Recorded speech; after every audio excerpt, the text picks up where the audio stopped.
In the early 7th century, amidst the shadows of the mighty Byzantine and Sassanid empires, a transformative religious movement began to take shape. In the heart of the Arabian city of Mecca, the Prophet Muhammad embarked on his divine mission, calling his people to a moral reform through the new faith of Islam. After facing fierce opposition from his own people in Mecca, the Prophet Muhammad and his followers sought refuge in the nearby city of Medina. There, they found strength and in a swift and decisive campaign, unified the entire Arabian Peninsula under the banner of Islam. Empowered by their newfound unity, they launched an astonishing series of conquests, swiftly overcoming neighboring lands and toppling the mighty superpowers of their time. This remarkable expansion gave birth to a vast empire known as the Islamic Caliphate, which reshaped the political landscape by claiming extensive Byzantine territories and completely overthrowing the once mighty Sassanid Empire. These monumental achievements forever altered the course of history. For centuries, the Arabs illuminated the world stage, establishing some of the greatest empires in history. The Umayyad and Abbasid dynasties ruled for over 6 centuries, founding magnificent centers of learning in cities like Baghdad and Cairo. Their combined achievements laid the foundation for the Islamic Golden Age, a period of unparalleled intellectual and cultural flourishing. This video delves into the history of pre-Islamic Arabia, uncovering the rich tapestry of life that laid the foundation for the monumental changes that were soon to reshape the region. The Romans divided the Arabian Peninsula into 3 distinct regions: Arabia Felix, meaning Happy Arabia; Arabia Deserta, encompassing the vast deserts; and Arabia Petria, named after the city of Petra. The people of Arabia are known as Arabs, a name rooted in the Semitic word for deserts and barren land without water and vegetation. Their lineage is traced to 2 primary groups: the pure Arabs and the Arabized Arabs. The pure Arabs, known as Qahtanians, hailed from Yemen, descending from Yashub bin Qahtan. Over time, possibly due to declining trade and Roman pressures, some tribes from Yemen embarked on migrations, seeking new lands. They settled in places like Medina, Syria, and Kufa, thus creating a rich network of kinship bound by shared traditions and a common heritage. The Arabized Arabs traced their ancestry back to their great-grandfather, the Prophet Abraham, and were called Adnanian Arabs. The Prophet Abraham was born in O, near Kufa, a city in modern-day Iraq. He left U for Haran and then for Palestine, making it his home. When Hajra gave birth to a son, Ismail, the Prophet Abraham brought them to an uncultivated valley in Hijaz at a place called Mecca. He would visit Mecca periodically to see his wife and son. According to Islamic traditions, the Prophet Abraham and Ismail built Kaaba together and raised its pillars. Although the Prophet Abraham eventually traveled to Syria, he continued to visit the Kaaba each year to perform Hajj until the end of his life. Ismail settled in Mecca permanently and, as noted in Torah, passed away at the age of 137 years. His 12 sons multiplied significantly, and their descendants spread throughout the Hijaz, as the land of Mecca could not contain them all.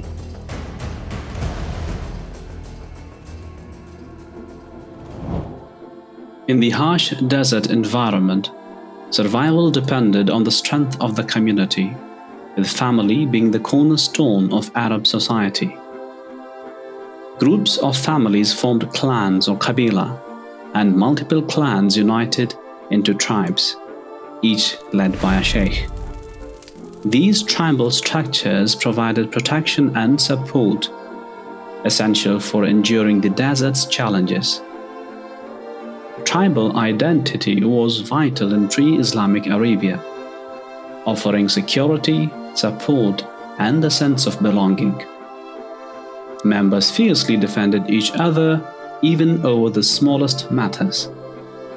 The desire for dominance and prestige among tribes often led to conflicts, sometimes with those of shared ancestry. The climate was a powerful force shaping Arabian history. Most rainfall occurred on the peninsula's outskirts, leaving the interior arid with no lakes or rivers.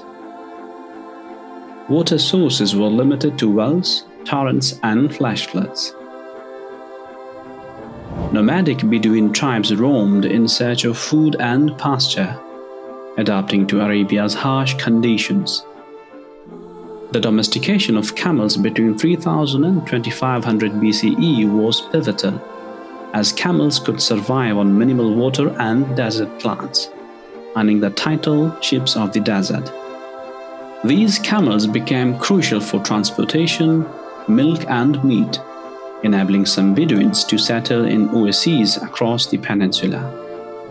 In these settlements, in places like Gerha, Qatif, Hira, Petra, Mecca, Taif, and Najran, Arabs developed irrigation systems to manage water and support growing communities.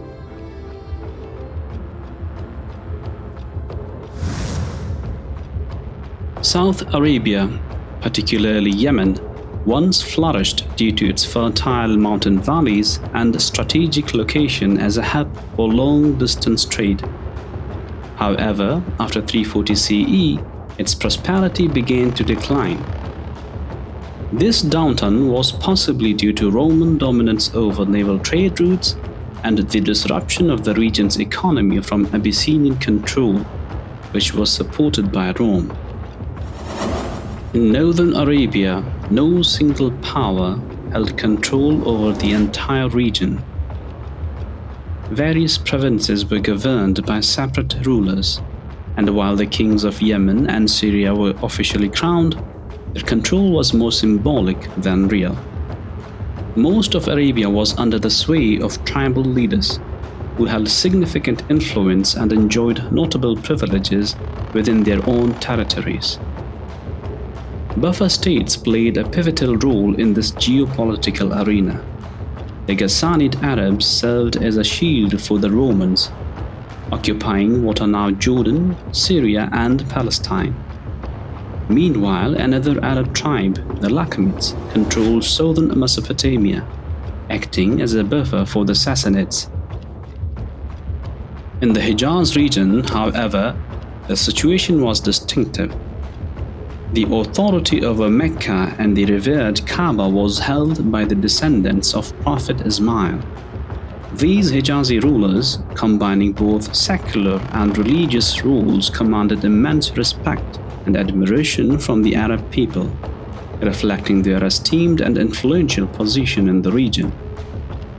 The significance of Hijaz region grew as world trade shifted to the Western Arabian route. It benefited from its tolerant policies, welcoming Jews in Yathrib and Christians in Najran, making it a crucial caravan station. Mecca, located between Yathrib and Najran, prospered as a trading center and religious hub, becoming a confluence of economic and religious life in Western Arabia. Jewish migration occurred in two significant waves. First in 587 BC, after Nebuchadnezzar II destroyed Judah, and again in 70 CE following the Roman siege of Jerusalem. These migrations led to the establishment of around 20 Jewish tribes in Arabia, with Banu Quzaira, Banu Nadir, and Banu Kanuka being among the most prominent. Christianity spread through Abyssinian and Roman influence, with tribes such as Banu Ghassan, Banu Taghlib, and Banu Tai embracing the faith. Some Himyari kings and tribes near the Roman Empire also converted to Christianity. Though many Arabs retained Prophet Abraham's fundamental belief in monotheism, over time they began worshipping idols, stars, and fire. The Kaaba, originally dedicated to the worship of one god, became a center of idolatry, housing 360 idols. Yet some Abrahamic traditions endured, such as the devotion to the Kaaba, the observance of pilgrimage, and the practice of offering sacrifices. Pre-Islamic Arabian society was a land of stark contrasts. The family structure was strictly patriarchal, with elder males holding ultimate authority. Their decisions were final and rarely challenged. Marital choices were determined by a woman's male guardians, typically the elders, and women were largely excluded from inheritance or property ownership, with sons inheriting everything from their fathers. Attitudes towards children varied dramatically. While some Arabs cherished their offspring, others, driven by fear of poverty and hardship, practiced the inhumane custom of burying female infants alive. This brutal tradition, although widespread, was particularly common among tribes like the Banu Quraysh and Banu Tamim. It is said that Qais ibn Asim of the Banu Tamim tribe buried his 10 daughters alive. Yet, despite these harsh realities, the Arabs were also known for remarkable virtues that defined their society. In a land where survival often depended on the kindness of others, hospitality was not just a virtue, it was a sacred duty. Arabs took immense pride in their ability to welcome and care for guests, offering food, shelter, and protection with unmatched generosity. Hospitality was so integral to their identity that they would compete fiercely to be the most gracious host, often extended this courtesy even to strangers and enemies. For an Arab, a promise was more than just words. It was a sacred bond, as binding as any legal contract, and often more important than familial ties. Breaking a promise was seen as a deep dishonor, a stain that could taint one's name for generations. Their word was their bond, and they would go to great lengths, even at personal cost, to fulfill a vow made.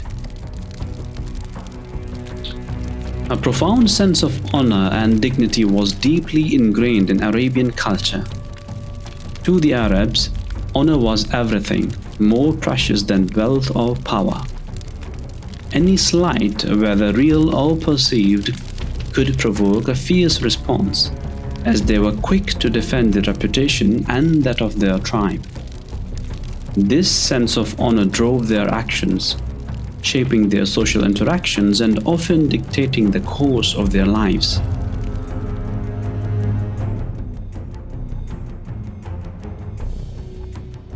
The Arabian Nights were filled with poetry and reflection, where the spoken word held immense power. With sharp memories and a deep appreciation for language, Arabs could easily memorize long odes and tributes, passing them down through generations. Their mastery of poetry was so profound that they referred to non-Arabs as ajam or mute, underscoring their unmatched eloquence. Poetry was the heartbeat of their culture, a means of expressing love, valor, and wisdom in a land where the oral tradition reigned supreme.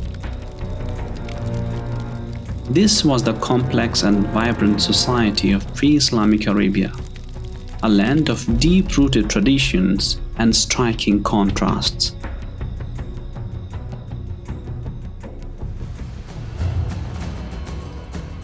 To understand the economic dynamics of the Arab world, it's crucial to examine the influential neighbors who shaped their trade and commerce. To the north lay the Mediterranean basin, a fertile region known for its rich grain fields, abundant fruits, fine wines, and olive fields.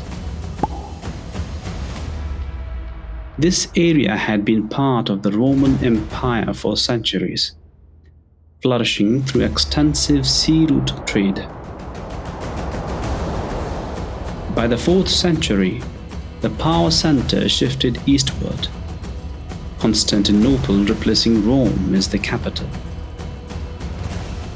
This shift marked the rise of the Eastern Roman Empire, which by the mid-6th century controlled much of Asia Minor and parts of the Eastern Europe. The Eastern Roman Empire, with its Greek influence, transformed cities like Antioch in Syria and Alexandria in Egypt into major centers of Greek culture. For Arab merchants, this represented a prosperous and influential trading partner to the north. To the east of the Roman Empire lay a formidable power, the Sassanid Empire. This expansive realm covered what is now modern-day Iran and Iraq, reaching into Central Asia. The capital Ctesiphon thrived in the lush and densely populated region of central Iraq, nourished by the Tigris and Euphrates rivers. The Sassanid emperor ruled through a sophisticated network of officials and sought to unify his empire by reviving the ancient Zoroastrian faith. Alongside Zoroastrianism, the empire also accommodated Christians of the Nestorian Church. To the south of the Arabian Peninsula lay the influential kingdom of Aksum in Abyssinia. This Christian empire, much like Rome, was a key trade hub, linking African kingdoms with Indian Ocean routes and the southern part of the Arabian Peninsula. The Arabs referred to their homeland as Jazirat al-Arab, meaning the islands of the Arabs. Despite their strategic position, surrounded by powerful states, no superpower succeeded in conquering their lands. In the early 7th century, as the world became increasingly interconnected, the Arabs were acutely aware of their neighboring powers, yet their traditional way of life remained largely unchanged amidst the surrounding political upheavals and global conflicts. The economic situation of the Arabs reflected their harsh environment and nomadic lifestyle.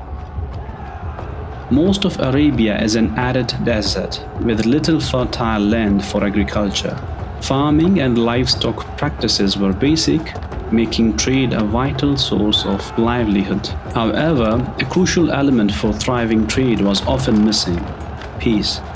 The safety of trade caravans was frequently jeopardized by ongoing tribal conflicts, which disrupted the economy and strained intertribal relationships. Religious beliefs also influenced the economy. Many Arabs believed that spilling blood during holy months would bring bad luck, leading them to suspend hostilities temporarily.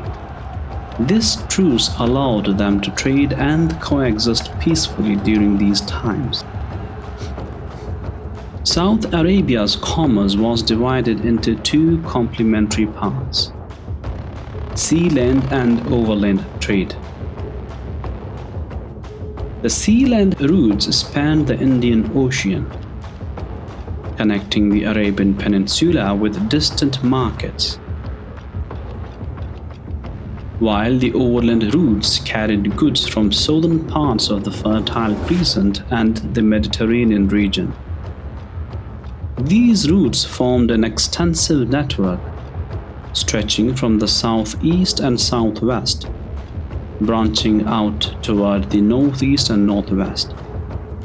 Through this network, valuable goods like Arabian frankincense, Indian spices, precious stones, pearls, silk, and fine textiles were traded.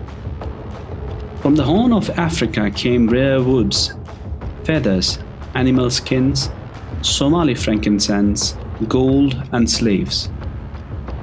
In ancient times, Arabia was the crossroads of a vast trade network, connecting the Indian subcontinent, Central Asia, the Iranian highlands, Mesopotamia, and Egypt. The intricate web of trade routes eventually laid the foundation for what would become the Islamic world.